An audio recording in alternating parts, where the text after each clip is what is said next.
хатах чи нэгийг бодох ухаан орох байлгүй. Энэ гоо 16 өсөрдөг юм шүү.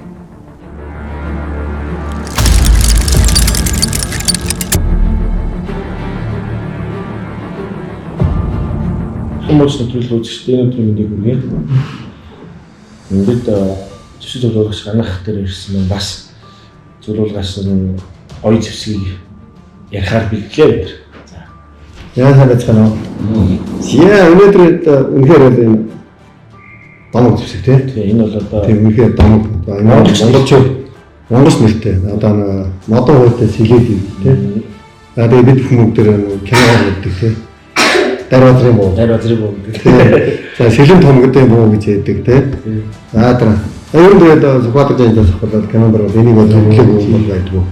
За тийм бий. За тэгээд энэ буу үндсэн өнөөдөр түүхийг ярих гэж байгаа. Энэ ярихаас өөр аргагүй. Бас энэ чинь Монголын түүх гэдэг юм. Монгол улс тусгаар тохиолдсон Монголын хамгийн анхны зэвсэг төвчний гэдэг юм. Байнгын зэвсэгчний дараалал бүрэлдэхүүн үндсэн зэвсэг бол байсан. Анхны сүүлд нь революцийн наган болоод тэгээд цаашаа явсан. Эхний үед бол энэ бол ялч байсан. Энэ бол ингээд бид нар бүгд дандаа Маудер гэдэг тийм. За ер нь бол тэгэхээр К96 Маудер гэдэг нэртэй олон улсын нэршлэн тэгэж явдаг. За энэ бол үнэхээр одоо Маудер гэдэг нэртэй байдаг. Гэтэл яг үнэн одоо баримтын үзэх юм бол энэ дууны зохион бүтээсэн одоо Маудер огт хамаагүй. Ахтуу Федерлээ гэдэг одоо Маудерын ахтуу Маудерын үйлдвэрт ажиллаж исэн механик инженерүүд байсан. Ахтуу 3. За тэр 3 анхны энэ бууны зургийг төслийг анхны загвар хийсэн гэдэг. 1894 онд ч тийм. За тэгээд эхний загварыг хийгээд үзсэн. За амжилттай болсон. За тэгээд энийг үйлдвэрлэл нэвтрүүлэх гэхлээр мэдээж одоо яалчгүй үйлдвэрийн эзэн гэдэг компани захиралтай яригдах асуудал. За тэгээд 1895 онд Германд энэ бууны патентыг авсан. Гэхдээ Маудер нэр авсан. Маудерын нэр дээр авсан. Патент. За тэгээд тухайн тэр улсуудын хооронд ямар найраа болсноо мэдэхгүй. Гэхдээ зүгээр тэр бол одоо юу гэдэг нь чиний юм би авлаа гэдэг бол тийм болоогүй. Тэгэхээр тэр нэгэн тийм одоо тохиолдол найраа болсон байд. За 96 онд нь Англид патент авсан байд. К96 гэдэг нэршил нь одоо ерөөсөө тэрнтэй ороход. Тэгээд 96 оноос эхлээд одоо яг анхны 96 оны загвар бол одоо яг стандарт загвар гэж яриад байдаг. Энэ загвар гэдэг. За тэгээд 97 оноос анхны үйлдвэрлэл эхэлсэн. За үйлдвэрлэлд эхлээд явсан. За энэ буу өөрөө ажиллах зарчмаар болон за холын тусгал, онцтой байдал энэ юмараа бол одоо аль зэвсгийн түвшинд хувьсэл авчирсан буу гэж. Ялангуяа гар бууны төрөл. Одоо хөнгөн богино гол төмөртэй бууны төрөлд бол энэ буу одоо хувьсэл авчирсан буу гэж үздэг. Яагаад гэвэл энэ тусгал 300 м. Яг нь энэ дээр энэ харааны самбар дээр метр тавьсан гэдэг. Энэ бол цэвэр рекламын одоо үйлдэл шүү, тийм. Одоо рекламтай байсан тухай тийм 1000 м бууднаа.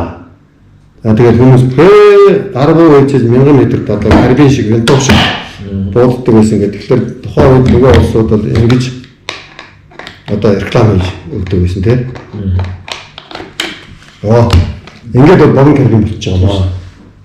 Тэгээд ингээд буудах юм бол одоо 1000 м буудна. Энэ бол мэдээж 1000 бол энэ сум өөрөө явахгүй шүү дээ. Яаж бодсон тийм 760 25-ын сум бол ягаад ч одоо 1000 м байхгүй яа. Нисэх боломжгүй. За тэгээд энэ бол одоо хамгийн оновчтой гэдэг нь одоо 300 м. 300 м-д мэдээж саяны карбин хэлбэрээр чи бууд. За нэгдийн тусгал. За хоёрт найдвартай ажиллагаа аюул ажиллагаа. Энэ нь ингээд задрахтаа одоо зохиолын механизмын хэсэг юуны замгийн хэсэг ингээд бүгдээрээ нэг бүтэн болоод гарч ирдэг. Тийм бүтэн болоод болдог. Тэрнээрээ онцлогтой. Энэ ерөөсөө тийм юу бол байдаггүй. Байгаагүй тухайд. За тэгээд тэр найдвартай ажиллагаа гэдгээрээ яасан. За хоёрт нь энэ давуу байдал өөр дээрээ 10 цууны магазин. За тэгээд энэ буу маань өөрөө энэ богино гол төмөртэй буунд дотроо хувьсэл авчирсан гэж яриад байгаа юм тий. За энэ юугаар вэ гэдэг. Энэ бол үнэхээр ингээд гол төмөр хайр цаг анги нэг болгоод ирсэн. Тий. Богино гол төмөрийн богино явалт нь өөрөө ингээд бууны үндсэн данг хамт. Тэгэхээр энэний одоо ашигтуулын коэффициент гэдэг юм уу илүү баттай найдвартай одлоготой болсон байдаг. За тэгээд дөрөнд би ярьж ирсэн нөгөө цогцолгох механизм ангийн ингээд нэг бүхэл ийм систем болгоцсон. Энэ өөрөө бас хувьцлаа байсан. За тэгээд нөгөө ийм гар буу ээжээж одоо 10 сууны магазинтай тий. Тэгээд энэгээрээ одоо үнэхээр хувьцал болсон буу байдаг. За тэгээд боор хардын сум гэж байсан. 762 25-ын сумыг 763 болгосон бүр.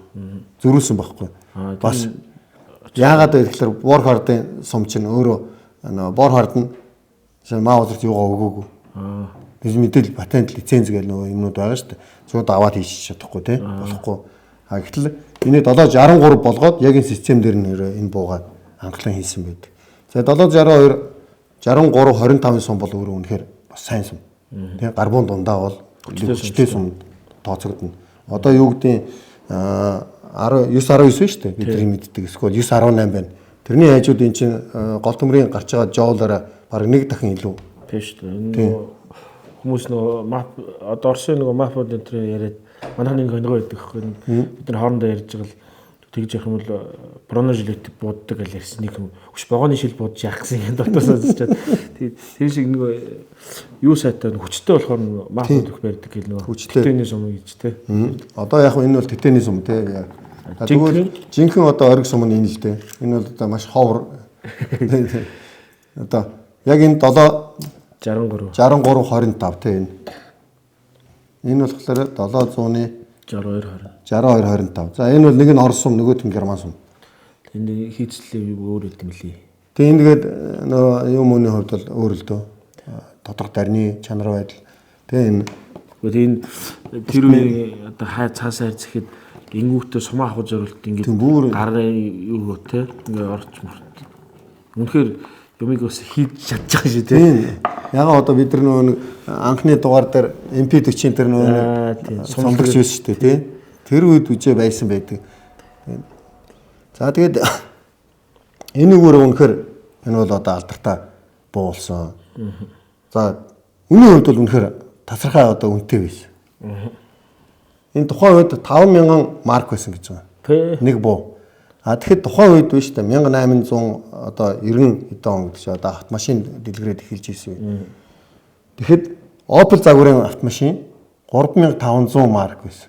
Оо за 3 машинаас үнэтэй буу байсан баг. Тэгэхээр энийг тухайн одоо улс орон айрам зэвсгэлдээ авахд хүндрэлт тийм байгаа зү. Айрам авах юм чи одоо хэдэн 100 мянгаар нь ярина үстэй. Тэгээ тийм үнэтэй авах одоо тэр үеийн одоо мэдээж айрмууд баян татгалан улсууд өндөл байсан гэж таарна. Гэтэл тэгж бол чаддгүй байсан байна. За үнэхээр сайн буу юу сайн буу. За энэ буу ингээд үнэхээр одоо аялагчд тухайн тий улсуудын дунд бол маш нэр хүндтэй болсон. За ялангуяа одоо нэг буудаал заа нэг унгааж ирсэн гэдэг одоо үнэн ч юм уу худал ч юм уу тий. Тэр утгаараа одоо нисчийсэн барыг одоо тий довтлоод ирсэн барыг буудаж унгаагаад алж ирсэн. Тэр нөгөө колони орнууд тийм колони орнууд энтгэх гэдэг юм уу Африкийн орнууд тий тийм байсан. Тэр утгаараа их өндөр болсон байдаг. За энэ буунд одоо хамгийн их алдар хүнд авчирсан үйл явдал бол одоо 1898 оноос 99 он 90 он болтлоос нөгөө Англи бүрийн дайн биш үү? Өмнөд Америк. За тэр дайнд хоёр тал хоёулаа энийг аягүй өргөн ашигласан. За ер нь мөнгөтэй гэдэг юм уу те чадaltaй болгон ийм буутай байх хэрэмэлцсэн. Яагаад гэвэл нэг сумллаа 10 буудна. Тийм шүү дээ. Энэ бол аягүй том боломж. Тэр үед одоо револьвер л байлаа шүү дээ. Револьвер өөрөө тэгээд нэг 6 7 сумтай за 8 сумтай ч байдаг гэсэн. Тэгэхдээ дахиад сумлахад асуудалтай. Энд чинь бол хурдан. Гэтэл энэ чинь болохоор те чи буудаад дууслаа замгаа татлаа те. Шууд энэ сум хийлээ. Маш богино хугацаанд сумлаад дахиад гал явуулах боломжтой. Тэгээ тэр утгаараа энэ буу болоод үнэхээр нэр хүндийг бол олсон байд. Англи бүрийн дайны үед бол энэ за тэгээд одоо нисчи морьтой давчижсэн үнийг одоо морьтой хамт буудаж унгаагаад тэгэл одоо үнэн бодлоо яах те. Гэхдээ маш юу байсан. Тэгээд бас нэг сонирхолтой түүх бол одоо Английн ерөнхий сайд байсан Уинстон Черчилль энэ буунд маш дуртай байсан. За дөнгөж залуухан офицер байхад нь ээж нь энэ бууг төрсөн өдрөөр нь бэлгэлж ирсэн. Тэгээд залуу офицер 5000 маркаар одоо энийг аавна гэдэг бол чанга штэ. Тэгээд залуу офицерын гэдэг нь дөнгөж одоо дэлгэгч юм уу баг дэлгэгч байгаа штэ. Үнтэр офицер л байгаа штэ. Окей. Тэгээд үнтэр офицерын цалингаар одоо ийм буу аавна гэж бодлаа л байхгүй. Тэгээд одоо Уинстон Черчилль ээж нь энэ бууг авч бэлгэлж ирсэн тийм түүхтэй байд юм билээ. Тэр буунаас тэр хүн бол эзэж салаагүй. Тэг хүн хөтлөө тэр бутагаал байсан гэсэн тийм яриа байдаг. За тэгээд англи бүрийн дайнаас энэ буу бол одоо үнэхээр нэрийг олсон. За үнэхээр сайн буу юм байна. Хол тусгалтай байна. Тэ Карибын хэвлэрээр болцсон байхад бол ойрын занд бол ер нь гаргахгүй байна гэдэг бол одоо нутагцсан тийм. Тэр дайн чинь бол одоо хамгийн анхны бас сонин дайн шүү дээ. Хоёр тал хоёулаа хамгийн сүүлийн зэвсгэр зэвсгэлсэн. Тэгээ нэг нь одоо энэ партизаны маягийн нөгөөх нь байнгын арим хоёрын одоо байгуулсан дайн. Гэхдээ эхлээд бол одоо буурууд их ялсан байдаг. Дараа нь англичууд нэг мөсөн бүгдийг дарсан байдаг тийм. За тэгээд тэр утгаараа тэр дайнд бол одоо энэ буу их нэр хүндэг олсон. За тэгээд ерөнхийдөө 5,000 марк гэдэг ирэхээр өндөр үнэтэй байсан учраас улс орон болгон тэрийг бол авч зүрхлэхгүй байсан. За тэгээд энэ буунаас болж Маузерын үйлдвэр баг унах шахсан. За яг өөрийн нөгөө нэг бус буунууд байна шүү дээ. Янтоуд нь тий, карбинууд нь гих чинь өөр буунууд нь бол авч явж исэн боловч яг энэ буун дээр бол үнэхээр тэд нар бол хүнд байдалд орсон гэж ярьд юм байлээ. За тэгээд нөхцөл байдлыг юу аварсан бэ? 1906 оны дунд 7 онд юм уу?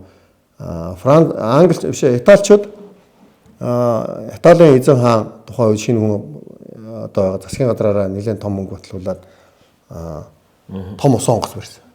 Одоо тухайн үед нь одоо хоёрт онгоцтой Бронинос зэгдээд байдаг тийм хоёрт онгоцтой болгоо. Тэгээд тэр нь одоо өөрийнх нь нэрээр нэрлэгдээд ирсэн. Нөхөр тэгээд тэр офицеруудыгаа одоо бүгдийг Маузераар зэвсгэлээ тий яага болохгүй гэж. Тэгээд одоо Маузерын үйлдвэрийг одоо дампуураас аварсан хамгийн анхны захиалга тэр байсан. 6,000 ширхгийг авсан гэж. Тэгэхээр шаарга л та. Тийм. 6,000 ширхгийг Италийн хаан өөрийнхөө тэнгисийн тэргийн офицеруудад авч өгсөн байдаг.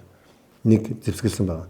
За яг тэндээ бас зэрэгцээд Туркийн султан хаан өөрийнхөө хамгаалтын одоо корпус шүү дээ. Бие хамгаалагчтай. Тэр 1000-ыг авч зэвсгэлсэн байдаг. За тэгээд ерөнхийдөө бол Маузерын үйлдвэр энэ бууныхаа одоо юунаас гарсан гэдэг. Одоо хүндрэлтэй байдлаас эдийн засгийн. За тэгээд гараад судалгууд дэлхийн 1-р дан эхэлсэн. За тэгээд одоо байлдаад эхэлсэн чинь дан эхлэнгүүт одоо нэг үнц нь бол хамаагүй болж эхэлсэн шүү дээ. Тийм шүү дээ. Тухайн үеийн Германы арми Рейхсвер тэгээд Кайзерын Герман тий. За тэгээд зэвсэг нь хөлцөхгүй байсан учраас одоо Маузераас энэ үнэтэй ч гэсэн буунуудыг авч эхэлсэн. За зэвсгэлж эхэлсэн. За Маузер тэнд зориулаад яг дайны үед зориулаад бас артиллери загвар гэдэг одоо гол төмрийн энэс шүү дахиад 120 мм-ээр одоо тий уртыг хийж өгсөн байдаг. Тэр нь бол артиллери гэдэг урт гол төмөртэй болоход артиллерийн гэдэг байгаа боловч яг артиллери биш зориулт нь тэнгисийн зэргийн зориулсан. Тэгээ арай хоол буудахад. Тэгээ бас нэг яг энэ нөгөө улаан ус гэдэг байдаг шүү дээ. дээ. Тийм. Яг нь тэр үед 9 мм-ээр бас хийж. Дайны үед нөгөө сумны нийлүүлэлтийг жигдэрхийн тулд одоо Маузерын үйлдвэрээс айрамд нийлүүлж байгаа буунуудыг 9 мм болгоо. Дандаа 9-19-ээр бууддаг болгож. Ойлгож байгаа үү? Ойлгож. Тэгээд тэр чинь нөгөө энэ дээр нэг улаан тэн дээр 9 дотоо тий. Тэнгүүд тэр чинь бас цөөх хийж юм л шүү дээ. Аргагүй нөгөө Герман дайнд ялагдаад тэгээд үйлдвэрлэхээ болиулсан юм л шүү дээ. Тэнгүүд эн чинь бас ховордоо орчдөг юм л дээ. Тэгээ үнэтэй болоод. Тий 9 мм тэр бол одоо цуглуулганд бол ховор цөөхөн байдаг. Манад бол байхгүй миний мэдж байгаа. За ер нь бол байхгүй хаа. Би 9 байгаа гэдээ дуулаагүй зүгээр Астра загвар бол байд юм бэл. Хоёр ч хүнд байгаад байгаа сурагтай. Тий. Нэг бас гоё манай талигч тахад байдаг гэсэн ийм урт тэр юун бариулна шууд угаасаа Карибын хэлбэр байна. Боломжтой бол нэг тэрийг нэг олж үзүүлээ. Тэр бас сонир. Тэгэд энэ нөгөө тухайн үеийн үнэтэй загвар учраас тухайн үеийн одоо хэрэглэгч болны захиалга тааруулж бас айгүй олныг үйлдвэрч одоо түрүүчих чинь бүр ингээ Украин Карибын байж шүү дээ бэлэн. За тийм хэлбэрээс ахуулаад гол төмөр нь урттайг. За тэгээд бүр магазины бүр 20 сумных бүр ийм урт магазинтай авто хийж өгчээсэн. Тэгээ бас хятад бас хийгээд байх шүү дээ. Тийм тэгээд энэ өөрөө тийм нэр хүндтэй болоод ирсэн. За тэгээд дэлхийн 1-р дайн ч өөрөө энэ бууг одоо хөгжилд бас нэлээд түлхэц болсон. За Оросын хайрын бол энийг нэлээд их захиалж авсан байдаг. За тэгээд дайнаас өмнө захиалж авсан байдаг. За дараа нь дайны үед хоёр тал болцсон юм чи юу гэж байгаа. Оросын одоо ихэвчлэн дандаа олонний зэвсгээр зэвсгэсэн байдаг. За нэг сонирхолтой нь шинээр байгуулагдсан одоо авиац тий дайрагч одоо тухайн үед одоо онгоц бол одоо тагнуулын мэдээ эхлээ цуглуулдаг байсан. Сүүлдээ тагнуулд нь хоорондоо байлдаг болоод ирсэн. Тэгээд нөгөө сөнөг сонгоцны гээд тэгжээс нь аэроплан чин дээрээсээ бөмбөг хайдаг бол бөмбөгдөгчгээд одоо Дэлхийн 1-р дайны үед л одоо агаарын хүчин шинжинхэн өнөөдрийн төрх байдлаа олсон шүү дээ. Тий. Яг тэр үед Оросууд анхныхаа өөрийн агаарын хүчний нисгч нарыг бүгдийг маавлаар зүсгэлж ясан байдаг. Сони юм билээ.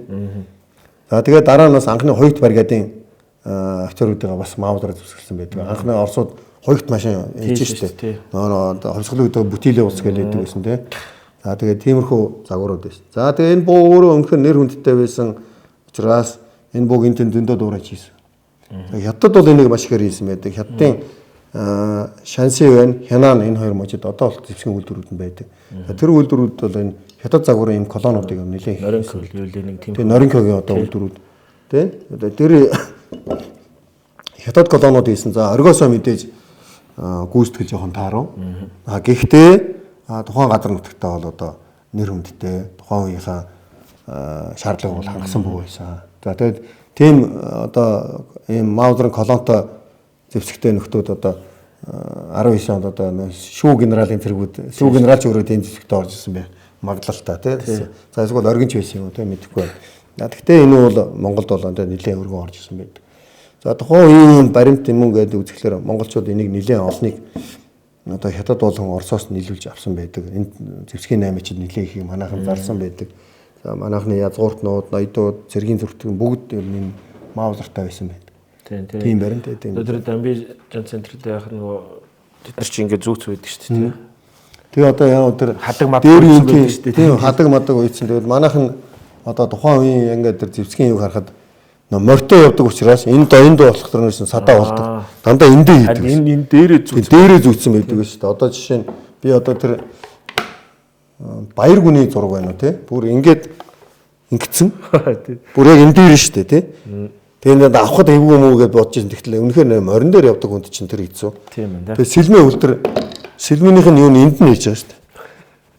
Тэ? Бүр тэгэхгүй бол тэр доор бол айгүй асуудалтай байсан юм шиг байна. Тийм төвөгтэй байдаг байсан байна гэж харж исэн. Тэгээд энэ үнэхээр ховсол авторсан боо. Тэгээд үнэхээр домог болсон боо. За тэгээд Орос оронд одоо октябрь хувьсгал мандлаа. Оросын засгийн газар большевикууд засаг байгуулад хэлсэн. За тэгээд одоо нэгэн шинэ улс юм байна бас цэрэг армийн зэвсэгтэйг авахгүйгээд иргэний дай явж ялаа. Бас нэг улаан арим гэдэг юм ажилтан тариачны улаан арим гэдэг одоо өөрийнхөө өнгө төрхөө олно гэдэг. За тэгээ ирсэн тэгээд Оросууд Маузерын үйлдвэрт дайнд дуусч байгаа байхгүй юу? 18 онд дэлхийн 1-р дайнд дууссан. За Герман ялагдсан учраас Версалийн гэрээ гэдээ байгуулагдсан. За тэргээр одоо Германы чинь нис хүчин тэнгисийн зэрэгтэй байхыг хоригдсон. Зүгээр одоо эргэн хамгаалтын хэдэн онгоц байхыг бол усан онгоц байхыг зөвшөөрснөөс бусдын бүгдийг ялсан орнд хуваагаад авчихсан шүү дээ. Үлдсэн юмнуудыг.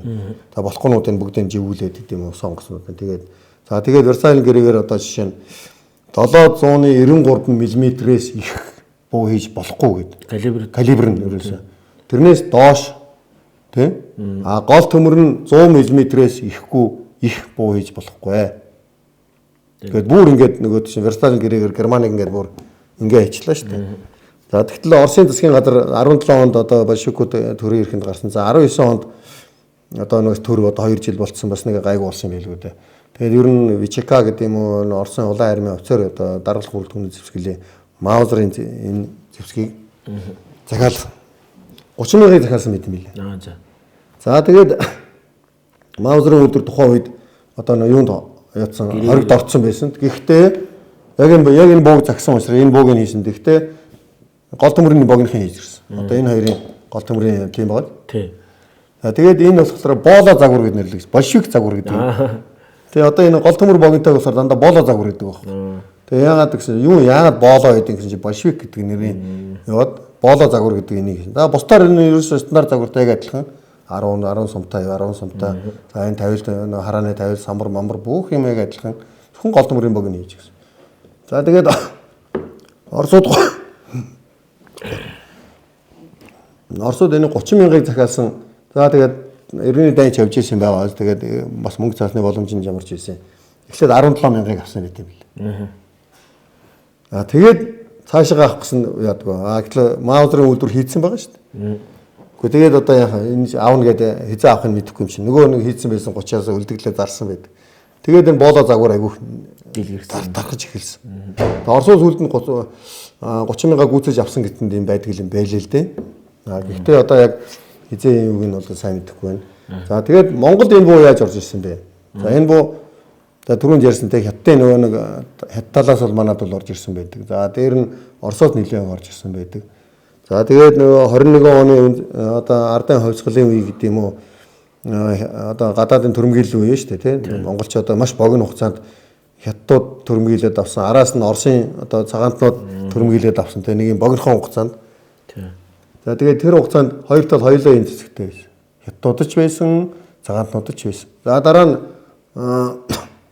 монголчуудын өсөлтөөр орж ирсэн улаан армийн одоо цэрэгт усын зэвсэг нь байж лээс тэгэхээр Монголд одоо энэ бол нэлээд өргөн тархажээ нэлээд их байсан юм байна гэж хэлж болно. За тэгээд одоо ингээд хүмүүсийн цуглуулга хүмүүсийн гар дээр байдаг өдөр харахад бол за яг энэ стандарт загвар байдаг. За бас энэ бооло загвар бас байдаг. За тийм тэгээд бас түрүүнд би ярьж байсан Астра загвар гэдэг нэг автомат загвар байна шүү дээ. Одоо нөгөө Версалийн гэрээгээр Герман чинь зэвсэг хийх нь хоригдсон учраас Маузерын үйлдвэр Испанд руу гарсан байна. Тэгээд Испанд Астра загвар гэдэг автоматар бууддаг загвар. 30 сумны магазинтай бүр ийм урт магазинтай. Тэ автоматар бууд. Нэг хүнд байдаг гэсэн юм. Тийм манад бол Астра загвар ус байдаг сурагтай байна лээ. Яг би очиод харж байгаад байдаг шүү дээ. За тийм гэсэн нэрээ. Бас тэгж ярьж ирсэн шин нэрээ. Тийм Астра загвар гэж юу байдаг. За тэгээд ер нь бол үндсэн тархас нь бол гурван юм загвар байгаа. За тэгээд энэ өөрөө одоо ингээд яг үзэхлээр 100 гаруй төрөл байгаа гэдэг. Загвар төрөл. Янз янз жоохон өөр. Шинэ зэвсгийн үйлдвэр нь өөр. Испанд үйлдвэрлэгдсэн нэг өөр тий хятад байсан нэг өөр за тэгээд одоо энэ үйлдвэрүүдэр нь өөр тийм үйлдвэрлэж исэн үйлдвэрийнх нь өөр байдаг хот хотоо за тэгээд ийм загвар байгаад байгаа. Тэгэхээр Герман сум мөн л шал өөр харагдах юм байна уу? Энэ хийцэл энэ хонгоны өнгө тий энэ хайрцгийг хүртэл ингэж гой бодож юм. Тэгээ одоо нөгөө сомлоход гэдэг шүү дээ тийм. Энэ яагаад ийм одоо яг нөгөө нэг фаз байж байгаа байхгүй. Тэгээ яг энэ сом ингээ орж чадж जैन тийм. Тэгэл ерөөсөө энэ ингээ сомлж. Тийм тэгээд авчаар авагдлаа ингээд гол төмөр хаагдсан. Одоо буудлага үлдэхэд билээ. Энэ бол одоо өөрийнх нь яг жинхэнэ юу нь байгаад байгаа.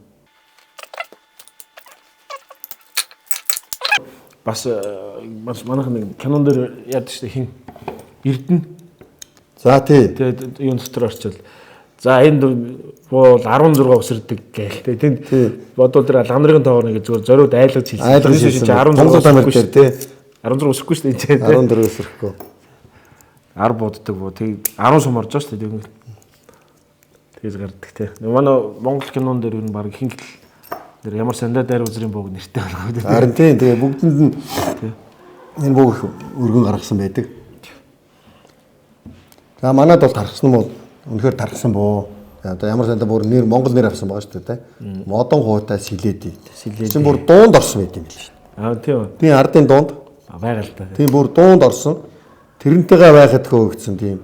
Сэлэдийтэйгээ байхад юу вэ? Тийм байж шүү дээ. Тэгээд баг юунаас ч яахгүй гэсэн тийм утгатай муудаа. Тиймэр юм байсан. За тэгээд манай үзэгчдэд сайхан зэвсгээ танилцуулсан. Ганахтаас баярлалаа. Ер нь дуусч үзтээ. Тийм ер нь бол тэгээс шинэ сонин юм гэдэг бол дэлхийн 2 дугаар дайны үед бас энэ үнэхээр бас хэрэглэгдсэн. Оросууд бол өргөн хэрэглэсэн. За Германы талч гэсэн өргөн хэрэглэж байсан. Аль аль.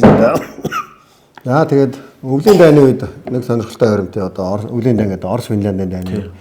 За Оросууд нөгөө автомат зэвсэг хэдийгээр Сведэд АСВ 36 38 Сведэд 40 гэдэг 38 метр зэвсгэлэнд байсан нөгөөдгөө армийнхаа зэвсгэлд авцсан байсан шүү дээ. Тэгээ өвлийн дай эхэлсэн Финляндуудаа уулзсан. Финляндууд урдаас нь нөгөө Суоми гэтэл Орос тэрг урдаас нь Янтото Мошинтой. Тэгээд яасан одоо тухайн анги салбарын галын нэвтрүүлгийг сайжруулах гэдэг зэргүүдэд Маузер тараасан байдаг. Одоо ядаж нэг гэж бас арай бас өөр болно шүү дээ. Ядаж тэнд явж байгаа цэрэг бүлтэрдээ тулаанд орж байгаа. Би чинь бас нэг давхар юмтай шүү. Болохгүй бол одоо богийн зайд буудсан шүү те. 10 буудна гэдэг тийм утгаараа. Тэгээд бас энэ юуны үед цэргүүдэд яг анги нэгтгэлд ингэ тараас нь бас нэг тийм сонир тохиолдол байд юм хэлээ. Тийм үү. За тэгээд орчин үед бол одоо энэ дандаа энэ бэлэг тусгал те. Одоо энэ дээрээ ингээд бүр одонтой буу гэдэг харсан уу? Аагүй харав. Тэрийг одоо Оросын нөгөө нэг одоо биш үү тэр Улаантугай одоо. Улаантугайд нөө тий. Тийм тэрийг ингээ энэ дээр нь бүр ингээ хатсан тийм. Тэгээд одоо энэ шагналын үүтэ тийм буунууд маш их гарсан байдаг. Энийг бол сүүлийн үед бол дандаа бэлэг дурсгал гэдэг юм уу тийм. Тийм одоо бол үүнд тийж л болж байгаа. Тийм тэгээд одоо энэ хууны хувьд тэгээд энэ бол одоо жинхэнэ өөрийнх нь хувь тийм. Энэ дээр маавал гэдэг одоо нэг самрын мотор буюу одоо хош мотор энэ гол хийсэн тийм. Тэгэхээр энэ биш үү? Энэ Монгол мөн. Энэ манай Монгол мужааны хийсэн.